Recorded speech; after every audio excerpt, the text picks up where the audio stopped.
Welcome to Live Hip Hop Daily. You're now tuned in to the one-on-one segment with the coach. Check us every week for the latest headlines in hip hop news and culture. Today's guest, DJ J-RONIN, straight out of BK, straight out of Flatbush, stand up. J-RONIN stopped by to talk to us about his latest project, the Freestyle Files, along with the whole All Elements movement and the recent controversy surrounding Trinidad James and the comments made by Lord Jamar. We have DJ J-RONIN in the spot. What up? Yes, sir. How you doing, man? We're good, man. And we just gonna chop it about a few things, man. J-RONIN, say what's up to the people. What's good, everybody? How you doing? DJ J-RONIN, Flatbush, Brooklyn, in the building. The All Elements General. We've been here, you know. Word. Laying it down. Man, grinding hard. Grinding hard, laying it down as always, man. Well, before we get too deep off in it, for people that may not be familiar with DJ J-RONIN and the All Elements movement, could you give a little, a quick snapshot of your history, where you came from, how you got to this point? Definitely. Well, born and raised in Flatbush, Brooklyn, and I started the All Elements crew about 11 years ago. And there's a lot of people involved, but there's only so many that are really very, very active. So some, a lot of the original members aren't as well known. Some of them are a little too gooned out, But what really opened the door for the movement was me doing mixtapes, me doing college shows, and possibly doing live events. And then certain people in the movement really started shining beyond myself. My business partner, my PNC, Sav Kills, who I also manage. He's put out 4 mixtapes now, which is sold well over 45,000 in the street and online and in mom and pop record stores. And then Beat Butcher, the producer. There's a whole bunch of people. I'm not gonna name everybody in the crew. There's a lot of people involved. But what opened the door for me was doing those mixtapes. I had a good relationship with a lot of people involved with Wu-Tang Clan, Who Can't Click, and MOP, and I just went to a lot of live shows and networked really, really heavy. And started putting these mixtapes out. People weren't putting out them hardcore lyrical mixtapes that I like. Street but intelligent lyrical mixtapes. Right. And there's a few people doing it, but I felt like I could come in the game and do it better. Right. So I showed and proved that, and people were right away. I had the studio set up. I had artists coming through that I had a good relationship with. Shout out to brothers like Killer Priest and Raz Kaz, they hosted some of my earlier tapes. Jazzo, the originator, Smith & Wesson, Joel Ortiz, Saigon, Sky Zoo, MOP. So I had a lot of people coming through, hosting the tapes with me, dropping exclusive freestyles, and I was just putting records together, exclusive records, doing videos, and then setting up shows, and these live college shows. Just, building this whole movement up. That's what's up. So I got my foot in the door, getting reviews for the mixtapes, doing videos for the records, right, and just doing big live shows, big live productions. It seems like shows are super important for anybody that's out here trying to either promote their music or promote their CDs or whatever have you.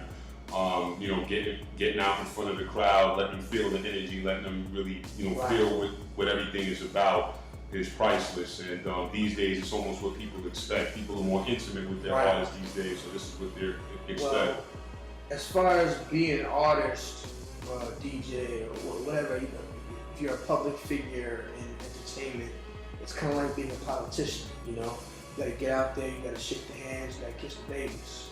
It might not be babies, it might be ladies in this game. Right. But you got to get out there. You can't be, internet nerd in your house. It's important to be on the blogs and have a presence online. Right. But you got to be out there in the street and at live events. And at the events, you meet the fans. That's where you're going to be moving the merchandise, t-shirts or hoodies. They're still copping CDs at the shows. They're supporting. You know what I mean? And the physical market is dying, except for vinyl, which is up and actually now more as a collector's item. And everybody's buying stuff digitally, but a lot of people are putting stuff out for free. It's harder and harder to sell music. So it's like other merchandise you have to sell, and a lot of artists are making their money off live shows. Right. So that's where it's at. Touring is where it's at. Okay. That's how that's how artists support their families and keep things going. So I'm just curious to know, as far as the shows are concerned, like what circuit was most receptive to you? And when I say circuit, I mean, was it the college market where you were able to get some traction and people bring you in to do the show? Or was it small local venues that were willing to give you a shot before? I'm asking this for anybody else that's trying to get a couple of keys to the locks. I think the funk, your soul, both are really important. You want to be a part of the local scene. Right. In my case, it's New York City. Going out to the open mics and the showcases, and building up contacts so you can put your own event together and bring people out. That's really important. At the same time, hitting up the college shows, because you have people from all over the country that come out to these colleges. College fans are different than your typical New Yorkers. Like, oh, my brother rap, my cousin rap. They don't win. Like, there's so much going on in New York City on a day-to-day basis. People don't always appreciate stuff. But when you go to a college show and it's free for the students, because usually they pay a student activity fee, like every student pays, and it's like a budget, so they can just put together shows. Right. They just enjoy it. They have a great time. I've done college shows in front of 300 people and 5,000 people. It's always great energy. They're having fun. It's a beautiful thing. That's what's up. That's what's up. Having a good relationship with certain colleges, I was able to put, they would give me a budget of a certain amount of money, and I would put together shows. One example, I had AZ, the Beatnuts, Shabam Sadiq, Sav Kills, and Terminology opened up. This was before Terminology got a little bigger. And it was crazy. And I had a couple other local artists open up. And I made sure everybody got paid to their satisfaction. Even the artists who weren't really getting paid too tough in their local scene. I made sure they got at least a little 300. The headliners got thousands. Right, something decent. And and it went over crazy. One thing about these college fans is it's a big deal to them. They're studying, they're working hard. So when a particular artist comes out to their college, rocks for them, they remember that. They cop the merchandise, the shirt, and that kind of stays with them. It's a big deal to them. That's what's up. So take a note from that. On your local scene, contact your local colleges and universities and see how get they on go. college radio, get involved with college radio. Shout out to DJ Eclipse, Halftime Radio NYU. That's one of the major college radio shows. Get involved with independent radio, people like Underground Railroad, shout out to Jay Smooth. Right. You know what I mean? And get involved with people who know the college charts. We got College Music Journal, they have college charts. We got the CMJ Music Festival. Right. So these are all things, if you call yourself coming up and you're really serious about getting out there, these are some outlets that you need to attack. Go out to big events like the Winter Music Conference in Miami, South by Southwest in Austin, Texas. You know what I mean? If you're in hip hop, definitely A3C in Atlanta. Yeah, those are definitely the popular ones. Right. And of course, the Rock the Bells, all the big festivals. And when you go there, let's just say, you're attending one of these conferences or one of these conventions for the first time. What do you suggest definitely needs to be done when you roll into a town, go into a convention? Have some kind of business cards. Okay. Have a product that's out, a mixtape that you can just give people. Right. And let people know, what you're dealing with. Make sure it's a quality product. Right. Sonically and visually, the packaging. You know what I mean? So have your game tight. Have your cards. Right. And remember, this is a business. It's not charity. So, what can you do for these people who are already established? I mean, do you have a little niche fan base that you can bring them? Are you popping in your hood? Can you bring out 30, 40, 50 people to an event? Can you be a good opening act, at least in your local market at the very least? Do you have some dope up and coming producers in your team that some of these veteran artists may want to work with? You shoot videos. Try to bring something to the table where these people in the business can benefit from you, so it can be a mutually beneficial relationship. Sounds good. Like if you don't have bread like that, just outright pay for features and production and things like that. Do the trading and bartering system. Make sure you have something that you can, trade and barter with them. That's one problem. You have people who might be dope musically, but being a dope rapper is not enough. You gotta have some kind of, commodity that. Right, you know what I mean? Right. That goes into the conversation these days when you hear so many people talking about a person's brand. And I sometimes think people get confused about that, but you touched on it. Because when you're talking about a person and a person's brand, you're not only talking about, in our case, you're not only talking about just their music. You're talking about everything, the experience that you have when you go to the show, the merchandise that's available, the way they promote, just the whole picture of, this artist or this group or this DJ or this producer, and how people interact with that picture at different points. And that's that is how you can look at branding.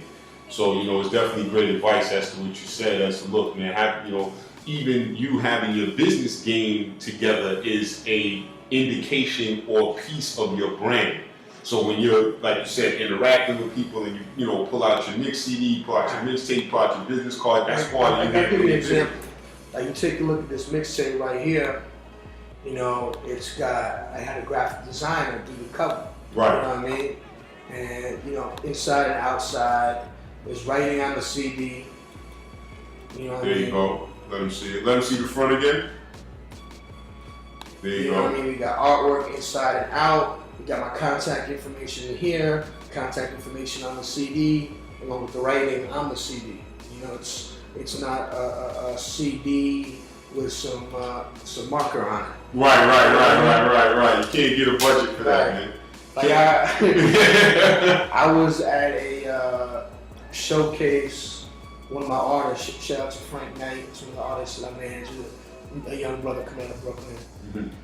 And one of the other acts was like, I was selling my mixtape up in there because I put a lot of work into it. Right.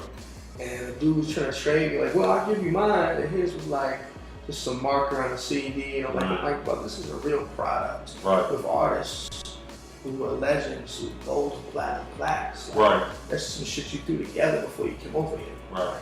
There's a difference in that. Right. Not equal value there. No. And it says a lot, in conversation, it says a lot, when people present their product and you can tell off the bat that they didn't invest that time and that energy. But sometimes it's not bread, sometimes it's not the dollars, but at least it's time. Put the time into it. The time is money as well. Care about what you're doing, Like, yes, you can get a Pro Tools set up in your crib, and if you learn how to use it correctly, you can possibly do good recordings. But if you don't really know how to record yourself well, there's other home studios. Like I got a studio in one of my cribs that I work out of, and I only charge $25 an hour. Right. But I get feedback to the artists. I make sure they sound as good as they're gonna sound.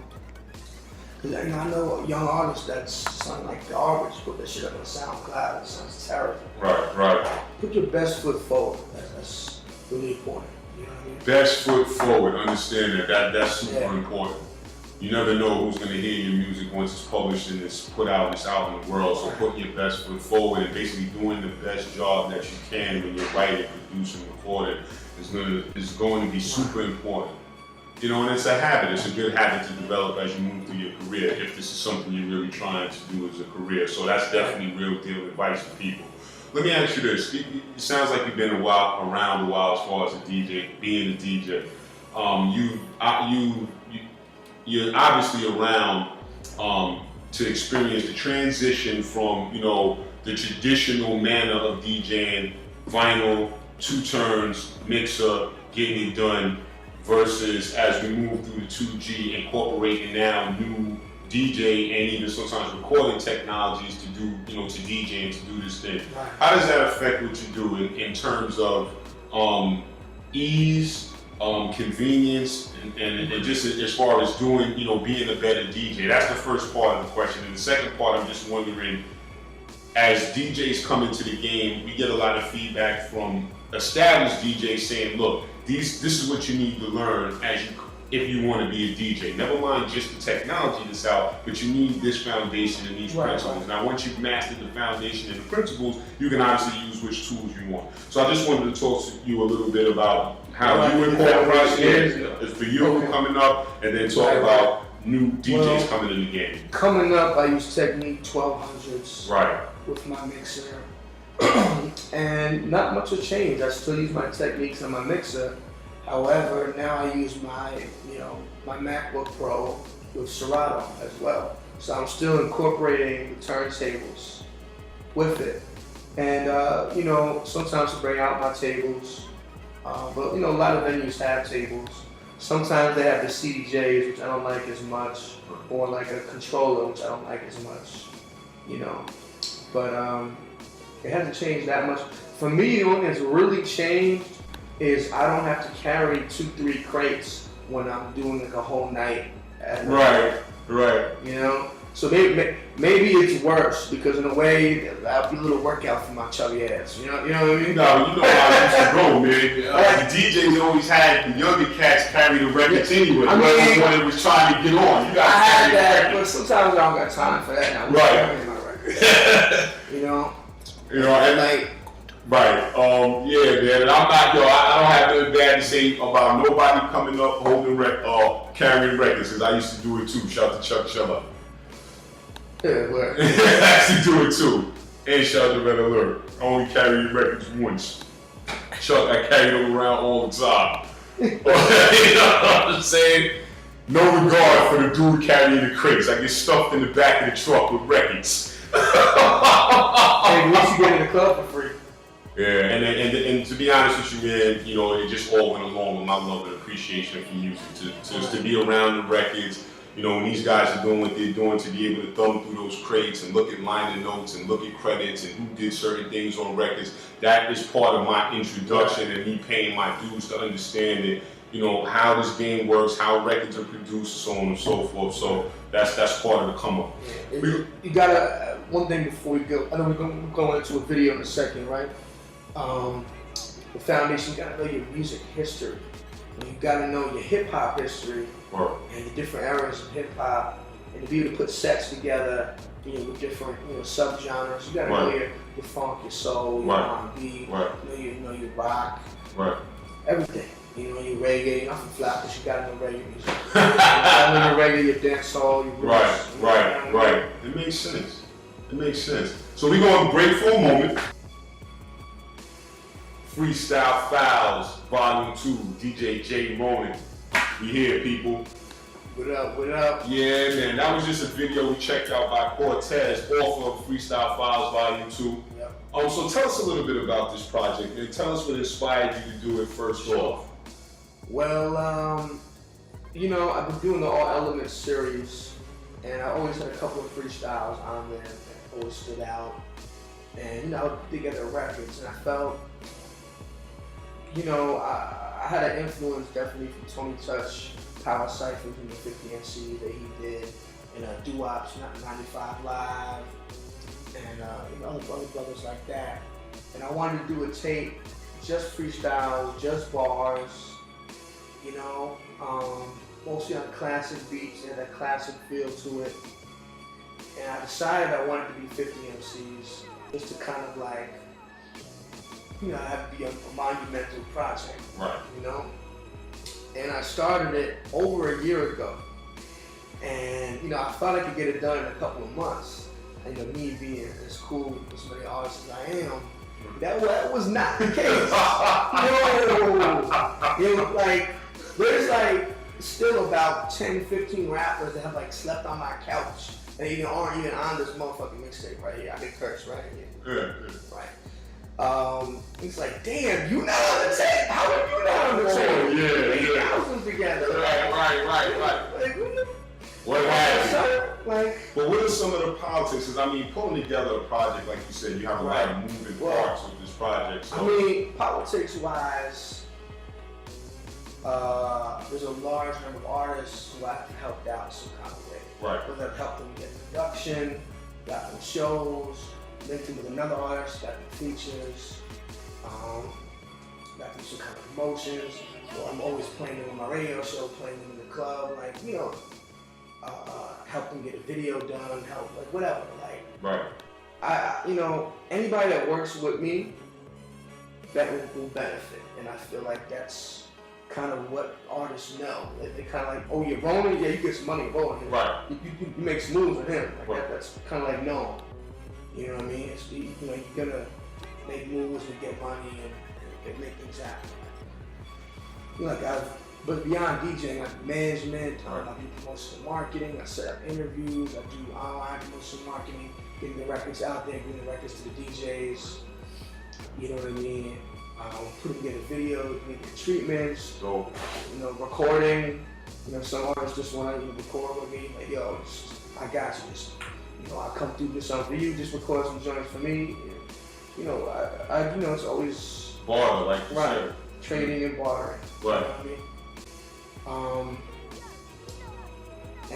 You know, me personally, I don't really pay for verses like that. Right. But I trade and barter, but there's nothing wrong with paying for verses. You know? Right.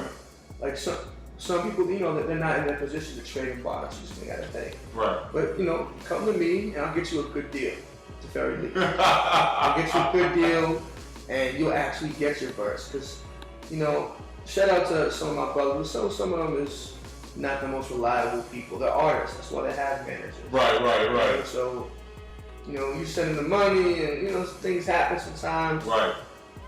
Let me take care of it. You know, come to me. Right. Get a broker. Right. Right. But not only will I broker it, but I will record it, and I will get you your verse before you. And you know, the day you get your verse, you know, I'm paying the artist, you know, with the money you sent, and then sending me the music. Like, so it's like everybody's happy. Right. Everybody's good. Right. Nice and clean. We get a little off, but Freestyle Files Volume 2, Everybody is Anybody. It's out now. I had 50 MCs come through for that. Name some of the names so that people know what it is. Some of the names, I mean, from the legends, we got Sadat X, a Brand Nubian, Little Fame of MOP, Steel of Smith & Wesson. What else we got? Killer Priest from Wu-Tang, Rod Digger from the West Coast, Planet Asia, Raz Kaz. You know, I try to work with people from different regions. So we got Big T, big battle rapper from Chicago, Big Pooh, formerly of Little Brother from North Carolina. And you know, I have like a lot of my regulars who you'll see on my tapes, but a lot of people who I got for the first time exclusively like a verse from them. Shout out to Fiend from Jet Life, former No Limit artist from New Orleans, got him on there. People think, oh, you know, Ronin is so super Brooklyn, but I got people from New Orleans, people from North Carolina, Cali, you know, Philly. Shout out to Beef the Lost Cause came through. Sky Zoo, Illa G, Spam Speak. Packed. So it sounds like it's packed with official heads, official First MCs. and third, shout out to Low Lives. Shouts. You know what I mean? That's what's up. It sounds like you got a lineup of official MCs. So if any of the listeners, the viewers, if you're looking for something to listen to, official lyricism, real deal, this sounds like, you know what I mean, the CD you need. You need this on your phone, you need it on your iPod, you need it on your comp. We got more than 10 videos. 7 videos came out for it already. Okay. You know what I mean? And also this Friday, we have the in-store. Friday, November 22nd, you get the in-store at Black Star Music in Harlem. You know, one of the last hip-hop, mom-and-pop stores left in New York City. Okay, give the viewers the address and the times and everything to make sure. The address is 352 Lenox Avenue. Okay. Over by West 128th Street. And again, it's Friday, November 22nd. from 6 p.m. to 9 p.m. Okay. I'm bringing up the turntables, me and DJ Ready C, and I'm gonna have 30, 40 plus MCs come through and pass the mic around. You know, I'll be selling freestyle files, signing autographs, come through. I'll sign it to MCs on the project. We'll be there. We'll be signing it, and you know, cop the mixtape and just stay for the cypher. It's gonna be crazy. So that sounds like what's Yeah, a up. lot Y'all of need to legends be coming there. through. A lot of top battle rappers, so just expect bars. Y'all need to be there for that Friday, November 22nd at Black Star Movies and Books, 352 Lenox Avenue at 128th Street. Got it. You see that flyer right there. So Yeah. keep that on, you know, keep that in the calendar, throw that in the phone, throw that reminder on, because you're definitely gonna want to be there for that. And for those that can't make it, you can cop the mixtape from mixunit.com. Okay. Mixunit. If you're in the NYC area, I got it available at Burkina downtown on First Avenue and Fifth Street. Okay. I'm gonna put it in some more physical stores, but right now I'm selling it more online. You can also go to my site. That's allelements.ning.com. Allelements.ning.com. You can also view the videos there and purchase the mixtape either digitally or a physical copy. We're shipping worldwide. I actually have a mailing to do this week. I'm sending stuff out to Spain, to England, Switzerland, So- people in Detroit, people in Cali. And this is volume 2. And now, Yeah. if people wanted volume 1, can they still go to your Yeah, I website have and get volume that one. too? Volume 1 is there's about 10 exclusive freestyles on there, and the rest is like a best of all the freestyles that came out from All Elements 1 to about All Elements 10. Got it. So it's like 05 to 09 or 2010. Right. And yeah, that's crazy as well. So they get the people can Bars pick on that that is crazy. up. So the people could pick that up on the site also. That's what's up. So, you know, we got the live events coming up. You got, you know what I'm saying, the volume 2 that's out now. What can we expect on the horizon? What's coming next? Bunch of things. Got another event Sunday, December 8th at the Lit Lounge. Okay. 2nd Avenue and 5th Street, downtown Manhattan. I'll be DJing, hosting, along with Poison Pen hosting.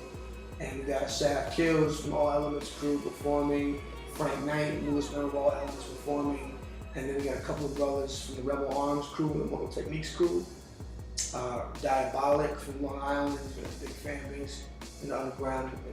He's doing this thing, Hassan Salam from Jersey, and a Circle.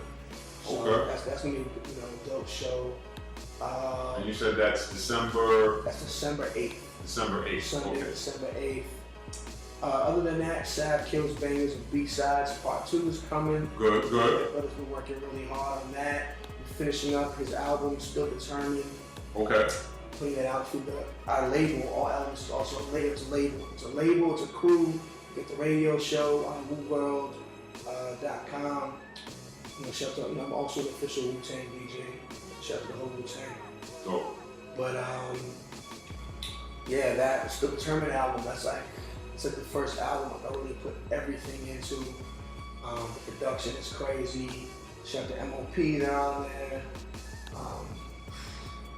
Production from Crisis from North Carolina, Beat Butcher from London, Okay. Bronze Nazareth from Detroit. Okay. You know what I mean? We get this Wu-Tang posse cut on there. With Sav, Killer Priest, Inspector Deck, and Capadonna. Right. Called Engulfed in the Swarm. Let's do Wu-Tang it. fans gonna love that. Right. This other joint called Dancing with Wolves, which is Sav with Billy Dance, with MOP, and Steven Smith and Wesson. Dope. And check my brother from Portmore, from Gaza, from Jamaica, King Marvy X to the Hook, and a dancehall artist who's also part of the crew. Okay. So that's coming. I'm also now managing Miss Hustle from Harlem. People know as a popular battle rapper. Oh, and Miss Hustle got a mixtape coming called Hustler's Diary, and Cameron's getting on that. Okay. Shout out to Cameron, he co-signed Miss Hustle and put her on his last mixtape, Ghetto Heaven. And I think we'll probably get by Digger on the Miss Hustle joint. But she's going hard. She's known for the battles, but she's really dope as an MC. She can sing, she can write records, I'm having fun in the studio, like, you know, being not just recording but A&Ring and like co-producing. Right. You know, I might come up with a melody for a dope little singing bridge and like give her the melody and then she sings it and That's what's up. fills in the words, like, you know what I mean? Well, that's production for you. And I was That's gonna some of the things coming. Right. We get into another video though, right? I'm getting the signal over there. Yeah, so we're gonna take a quick pause. We're gonna Got jump another into one. another Another video. That one-on-one. The coach is here. DJ J-RONIN is here. I was like, you know, I didn't understand racism. Like, I knew about Martin Luther King. Right. And, you know, a little bit in Right. Rosa Parks. Like, they told me a The little stuff they teach you. but I didn't really understand it. Right. And that's when I started, like, seeing racism and understanding it. And, you know, after that, I was like, oh, wow, no, I'm not using these words. I'm not mad. There's cats that I grew up with in the hood, and they those are my friends, but that's their choice too. Right. You know, and just like to be honest with you, shout out to my man Bunge, by the way. Bungelini was good. Yeah. But to be honest with you, it's like, out of respect for certain cats, this. Where you're talking more about New York. Right. And New York is not perfect. We have our issues. You know what I mean? You know, we've forgotten, we're New Yorkers. We created hip hop. This is the Mecca. This is where it started. You know, we don't need to look to other places to find a sound. Be creative, be original, develop your own sound. Get off other people's dicks, do your own thing. You know, stop. You know, I hate when I hear a Brooklyn rapper sound like he's from Atlanta, Right. or Texas, or Miami, or front. Right. Come on, bro. Now, But go ahead. But Trinidad James, he's not in position to really speak on anything. He doesn't have the talent or the longevity. Like, if some of the same things were said by Bun B of UGK, Scarface, Right. or even like Ludacris or Right. T.I., Right. I would respect that more. Those are talented brothers who have put in years in the game and have put out classic albums. You know, this is a dude that I can rap better than, and I don't rap. Right. You know, he's not an MC, he's not a rapper. To rap is rhythm and poetry, like Rakim said. His flow is terrible, so there goes the rhythm. Album And is he's definitely not poetic. Right. You know what I mean? So you're not even a rapper, let alone an MC. You know what I mean? It's true. So I just, you know, shout out to Mayo. Mayo, you know, definitely stood up Word. for New York. Word. You know, I like that. You know, me and Mayo did a mixtape back in '06 when he first came home. You know, bumping in from time to time. Shout out to that brother. Been working all day. You know, I feel like people need to get checked for their nonsense. And you know, New York, like I said, we need to be comfortable with who we are, where we're from. We need to be supporting each other, you know, going out to each other's shows. Fans, you don't like where hip hop is going, you don't like what's going on with it. I know some of you guys are getting a little older, you got families, but come out and support the artists that you do like. Now, if you can't come out, you know, some of the older cats, you can't go out to shows like you used to be able to, be a little more responsible with families. You know, put your money where your mouth is. You know, hey, you don't got time to go to the record store, get on iTunes, purchase these independent artists, you know, digitally. Word. You know what I mean? Support the artists that you want to see still going. You know what I mean? It's true. And for the young people, you don't like what's going on either, you know, come out. Come out to the shows, get involved in the culture. Right. You know, don't complain on Twitter and from your bedroom. You know, come outside, be involved in the active culture of hip hop here in New York. You know? And that's what's up. I mean, yeah, that you said a lot with that last line. Because I think not just in hip hop, but people are getting very used to being revolutionary from behind their keyboard. You know what I mean? I mean, the term armchair revolutionary has been around for a long time. You gotta get out there and hit the pavement and Get you involved. know, right. And at the end of the day, that's partially, you know, not partially, but that's the spirit of hip hop. you know, we could talk about the facts of park jams and DJing live and these different things, but think about the human element. Young people coming together who enjoy a particular brand of music and enjoying it together. Good, bad, and ugly. Signing graffiti books, battling in ciphers, DJs exchanging numbers, hiding records from each other. Just the whole culture that connected us, you know what I mean? Yeah. That's partially what is the result of coming back out and supporting your artists, getting back involved, and not just everyone being a critic. You know, it's almost like, you know, some of the record labels have turned fans into their own tentacles as far as being a critic. Right. You know what I mean? We don't, that, you know, that's fine. It's okay to be critical, but have constructive criticism as well. Don't just be a hater talking criticism. Right. And, you know, again, constructive criticism, and put your money in your mouth and support those that you want to see win. Vote. You, that download, buying that independent artist off iTunes, that's your vote for that artist that keeps them around. Go to the shows, cop the merchandise, cop the album, and spread the word. You know what I mean? A lot of radio stations have been bought up by corporations. Right. They're not playing as many independent artists, you know, or maybe only late at night. So, you know, if you love this culture, talk about the artists that you love and spread it out there. Make a little mixtape for your friends. You know, keep the music going. I had friends making little mixtapes for me when I was in grade school, putting me on to certain artists. You know, I had older DJs I looked up to. And I would sneak in the spot to hear them play. Ask them, what record was that? And learn. Right. So let me add, let's just play devil's advocate for a moment. I'm a young artist.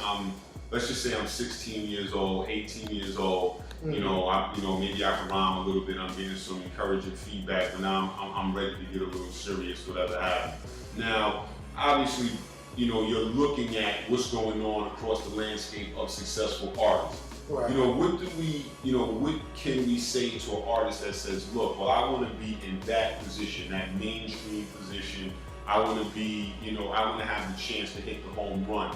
So, my music needs to sound like somebody who's hitting that home run today. Is that the correct way to think, or do they need to take a step back on that? I think you need to find your own sound and make that work for you. You know what I mean? And, artists aren't appearing out of nowhere. They're putting in hard work. And everybody you hear about, for the most part, has put in at least a few years of hard work. Whether it be Joey Badass, whether it be A$AP Rocky. These brothers was putting out stuff for years before a lot of people heard about it.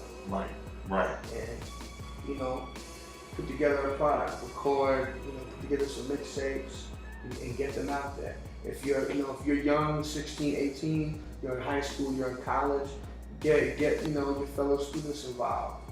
That's one thing. I got started a little bit later after I had dropped out of college. Right.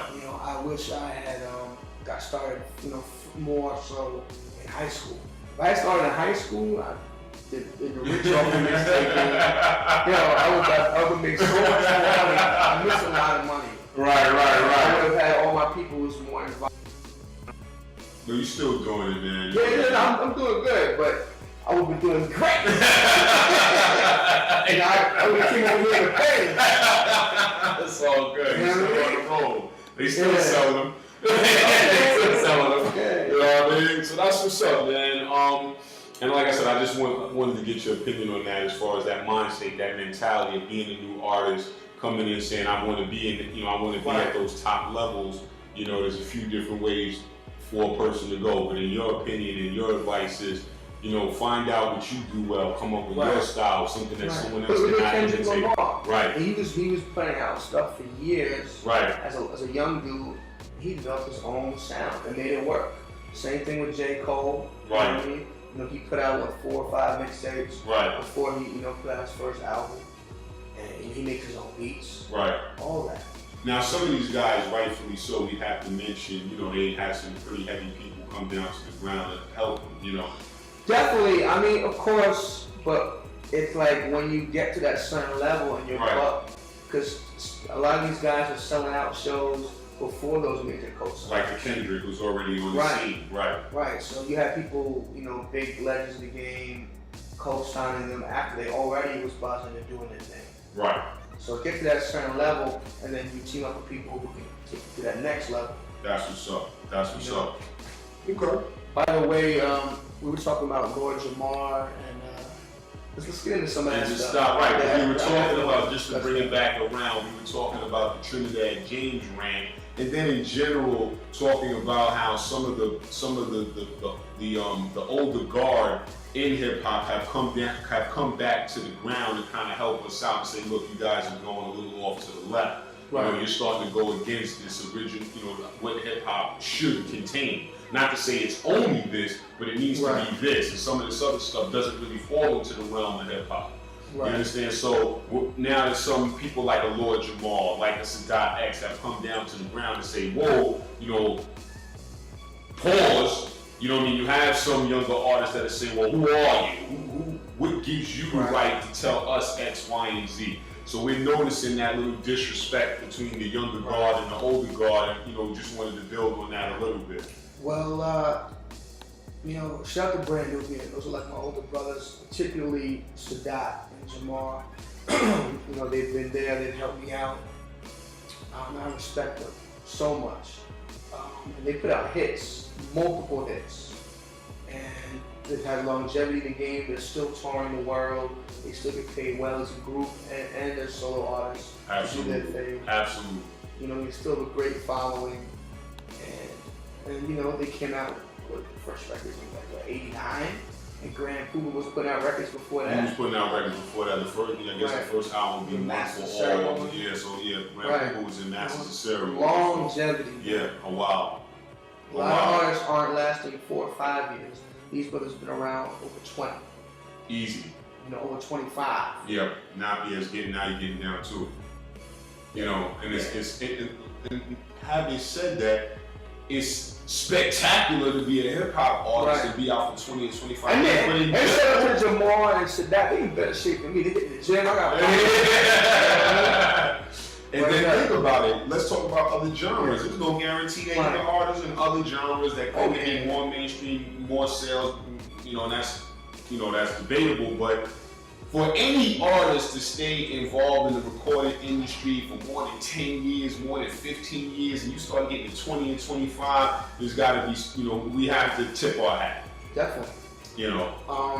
I want to talk a little bit about what Lord Jamar has been saying. Mm-hmm. I think people don't fully understand where he's coming from. Okay.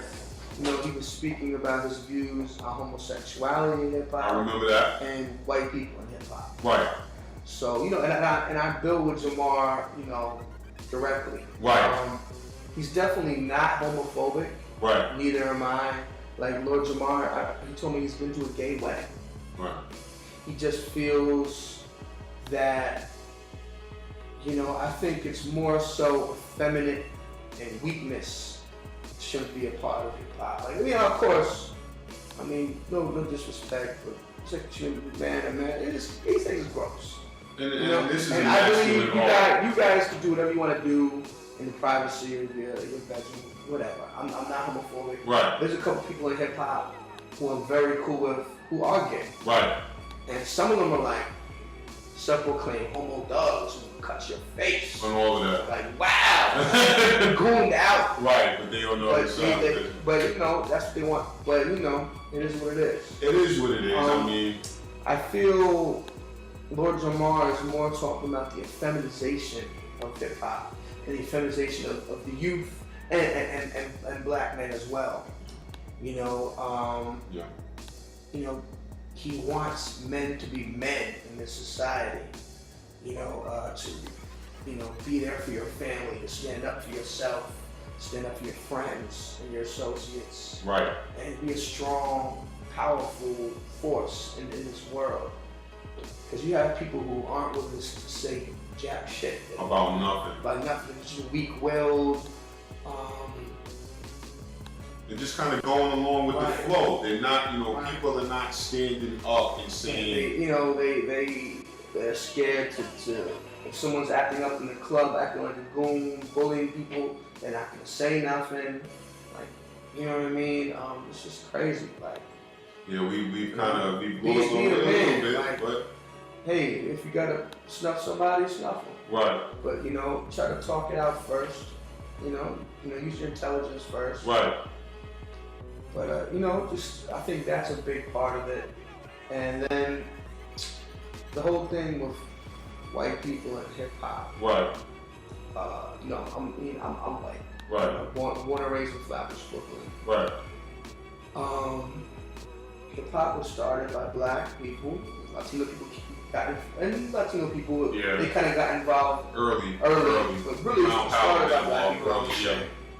And I feel as if you're going to be a part of this culture known as hip hop, you have to understand American history. You have to understand black history. You have to understand the oppression and the racial politics of the last 400 or 500 years. Yeah. You have to understand that and know your place with all that. You know what I mean? Like, I got knowledge of self. I've been really active in grassroots, like revolutionary movements over the years. Right. As a kid, coming on up. I feel like I hate being around like a white kid that doesn't know shit about hip hop.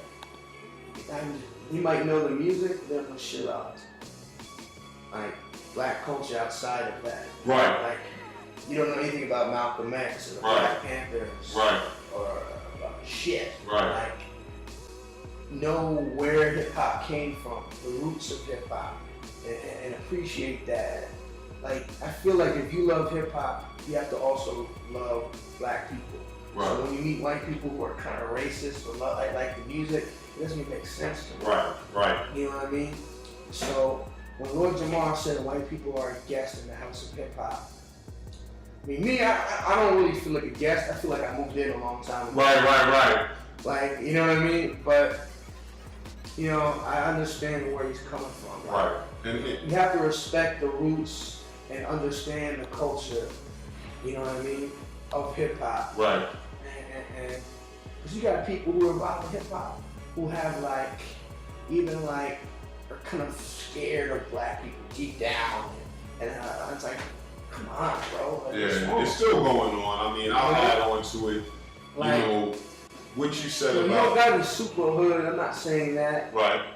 But understand and respect the roots and what you do see a lot of white artists nowadays. Like if sometimes if that artist might have been black, they might not have popped. Like, you do see corporations and people getting behind certain artists. Right. It's like a gimmick. Some of the artists. To be honest with you, man. I mean, if you're dope, you're dope, though. I was gonna bring that up. I respect talent. Right. But you got some people that aren't really that talented, but they're like the harmless white kid that they can promote to the masses. And I mean, it's gonna be there because corporations are here to make money. And you had Vanilla Ices in the past, so it's just like you have a new generation of that. In a way. And he can rap a little. Right? He can rap better than some of these guys on the radio now. Yeah, whatever race they are. I mean, I put it to you like this, man. I've been around long enough to be able to say this wasn't always an issue because, the respect factor is there. Right. So whether you're talking about graph, whether you're talking about DJing, whether you're talking about MCing, rhyming, even clothing lines, fashion, jewelry, or whatever. Of course, it started, by us, Browns joined in, but you have everybody that joined in early. But there was always respect for what was going on because everybody loved the music and the vibe and, we wasn't pushing anyone out.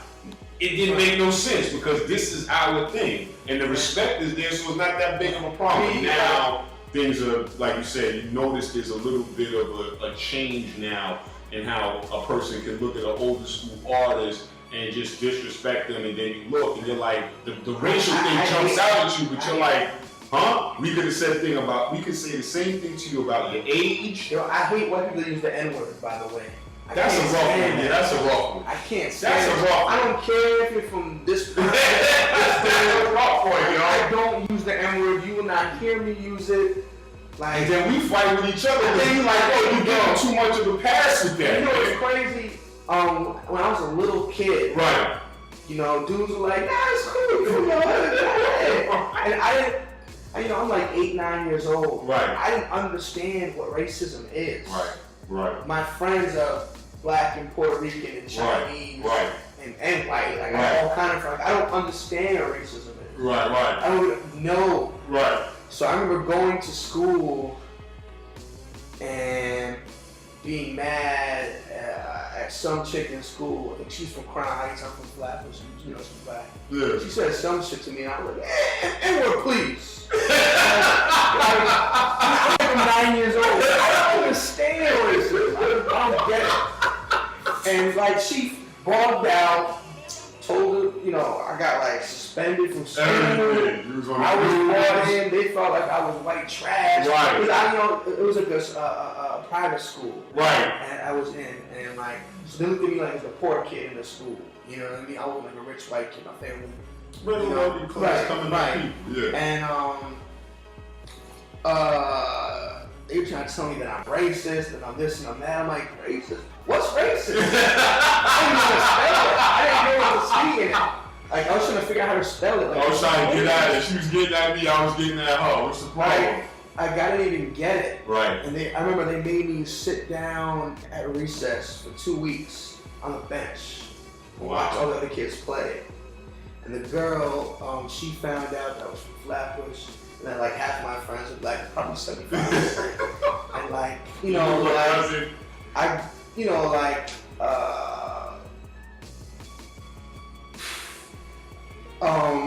like my parents both worked, so I would get off the school bus and I would stay with this lady we called Nana, but she was like the grandmother of everybody in the block. Kind of like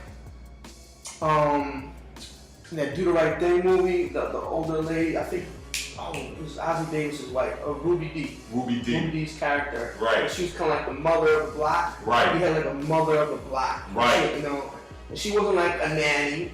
You know, people would give her a little bread to watch the kids, and she had her own house on the block. She was a neighbor. Right. And she's part of the community. Period. And you know, she whipped my ass when I was bad. Like, you know what I mean? Like you know, they say it takes a village to raise someone. So like, I was definitely raised by Flatbush, by Brooklyn. You know, but what I was saying, well, we go a little off of the tangent here, but so the girl found out like more about me, and she felt bad. And then she would sit down with me and like talk with me, you know, she was supposed to every recess. Wow. And we still like Facebook friends. And, yeah. You know, she got a little older and she was singing like Lauryn Hill, like when she was a kid. Like, crazy. Like. Yo, man, nah, it's a slippery slope. I don't think a lot of people don't have the answer. This is a slippery slope, but as far as the hip hop world, we can use that almost as a representation of the larger world. At least here. That's a crazy story, though, right? It is. But after that, I never used the N-word again. You know, I was like, you know, I didn't understand racism. Like, I knew about Martin Luther King. Right. And, you know, a little bit in Rosa Parks. They had told me a little stuff they teach us. But I didn't really understand it. Right. And that's when I started, like, seeing racism and understanding it. And, you know, after that, I was like, oh, wow, no, I'm not using it right. I'm not mad. There's cats that I grew up with in the hood. And those are my friends, but that's their choice, too. Right. You know, and just like, to be honest with you, shout out to my man Bunge, by the way. Bungelini was good. Yeah. But to be honest with you, it's like, out of respect for certain cats, there's probably loose lip shit that I would have said, but now understanding them, I won't say it either. Because I know that there's certain things, I didn't know that this would offend you. But now, since we grew up from being a kid, I know that's not really, you're not good with that. I'm okay leaving that out of the conversation, man. Like, you know what I'm saying? I try not, I do my best to not disrespect women. Right. You know, sometimes, like, I like to joke around and act ignorant as a joke. Right. Like, act like a fake pimp and say crazy shit. Right. But, you know, I'm just playing. Like, sometimes people don't always understand that and they think that's who I am. It's, you know, I'm definitely a knowledgeable, conscious person. And believe me, you wouldn't have the love that you have. It's all love, you know, for me. Like, you know, I love women. That's another thing. We need more women involved in the culture, and especially in the underground hip hop. You know what I mean? Like, what's one thing I always strive to do is have more women, even at the most underground shows. Right. Invite groups of girls to come out. I'm trying to have more female artists involved. You know, I'm managing a female artist, like I said, in Hustle now. Right. Well, that's what's up. And, we need the women in the party. Come out, man, to the DJ J-RONIN, all elements events. We need y'all. Oh, they coming out. There's nothing worse than going on someone else's show and it's all dude. It's a damn sausage fest. Yeah. It's like, oh. No sword fights. Come out. We need y'all in hip hop. Let's go. Right. Let's go. You gotta make them feel comfortable. Right. You know, like I have a lot of strong women who are female friends. Yeah. Who are just friends. Right. And some of them are very attractive, but I can kind of compartmentalize that and like, okay, you're bad, but you're my homegirl. You're like a sister to me. Right. Even though we didn't grow up together, like you can't smash every chick. Yeah, it's true. Don't try to smash every chick. It's good to have female friends. They bring their homegirls out. Right. You know what I mean? Right. That's the other thing I gotta say. Artists in general, like, have female friends. It's okay. You can't smash them all. Right. You know, Live Hip Hop Daily, one-on-one with the coach, DJ J-RONIN. We just finished watching a video from Sad Kills. That's one of your artists. Kick in the door. Boom, you can definitely find that joint on this CD right here, which is, you know what I mean, out now. You know what I mean? Check it out. Get a good look at that, man. Hold on, man. A little effect for you. That's a little effect for you. There you go. All elements.ning.com. That's all elements.ning.com. Right. You can copy any one of my mixtapes. Just hit me up. Also, twitter.com/J-RONIN. That's J-RONIN. Instagram.com/J-RONIN82. J-RONIN82. I'm on Facebook, heavy, Twitter, heavy, Instagram, heavy. And I interact with all my fans and talk to everybody. And sometimes, fans become friends. Yeah. And they become homies, supporters, And I'm all for that. Like, that's what's it's up. good to have positive, supportive people around you. That's what's up. You know what I mean? All right, well, we definitely thank you for stopping by Live Hip Hop Daily, man. Thank you very much. Thanks for giving up Live the Hip information. Hop Daily, man. I appreciate y'all, man. You guys keep the culture going, supporting the independent artists who's doing their thing. And that's what it is. Just to remind you again, Friday, November 22nd, 6 p.m. to 9 p.m. at Black Star on Lenox Ave, 128th. Come through. We got the in-store for the mixtape. You can cop it, sign autographs with the artists who sign autographs. Stay for the All-Star MC Cypher. And then Sunday, December 8th, we got a show at the Lit Lounge on 2nd Avenue in the Lower East Side. That's what's up. Staying active. Look out for that new Sad Kills mixtape, Bangers and B-Sides Part 2. Frank Knight got a new mixtape coming out. Miss Hustle, Hustler's Diary coming soon. Also, happy birthday to my brother, Illa G. That's what's up. We here signing off. Coach, LiveHipHopDaily.tv. Check us out, check back, bringing you fresh interviews from DJs, producers, MCs, and anybody else involved, man. Till next time. Out. Peace, yeah.